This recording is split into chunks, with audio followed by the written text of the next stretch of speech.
آل Pakistan local government workers federation Larkana division کے secretary information Mujib Panhar نے all Pakistan local government workers federation کے مرکزی چیئرمین اور صدر صوبہ سندھ سید ذوالفقار شاہ سے ان کے دفتر میں ملاقات کی۔ ملاقات کے دوران مجیب پنہار نے بتایا کہ ٹاؤن کمیٹی باڑہ اور ٹاؤن کمیٹی باقرانی کے ملازمین کی تنخواہوں میں ہونے والی ماہوار کٹوتی سے ملازمین پریشان ہیں اور سراپا احتجاج ہیں اور کٹوتی کے خاتمے اور اوزرٹی کے اضافے کی بھی درخواست کرتے ہیں کہ all Pakistan local government workers federation ایک تو ماہوار تنخواہوں میں کٹوتی اور اوزرٹی کے اضافے کے لیے اپنا سر رسوخ استعمال کرے۔ اس موقع پر سید ذوالفقار شاہ نے انہیں یقین دلایا کہ اس سلسلے میں کوششوں کا آغاز کر دیا گیا ہے اور جلد ہی خوشخبری بھی ملے گی۔ ملاقات کے دوران جہاں دیگر رہنما موجود تھے، وہیں پر all Pakistan local government workers federation Larkana division کے سیکریٹری انفارمیشن مجیب پنہار نے سید ذوالفقار شاہ کی کاوشوں کو بھی سراہا، جو کہ all Pakistan local government workers federation کے تحت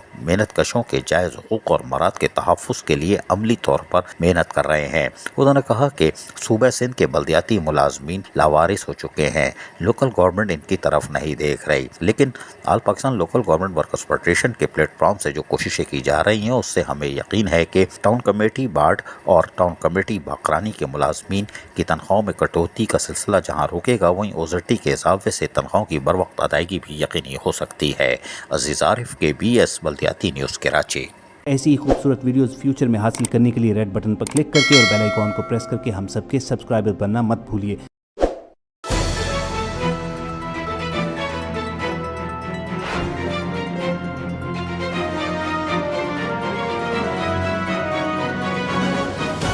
KBS بلدیاتی نیوز۔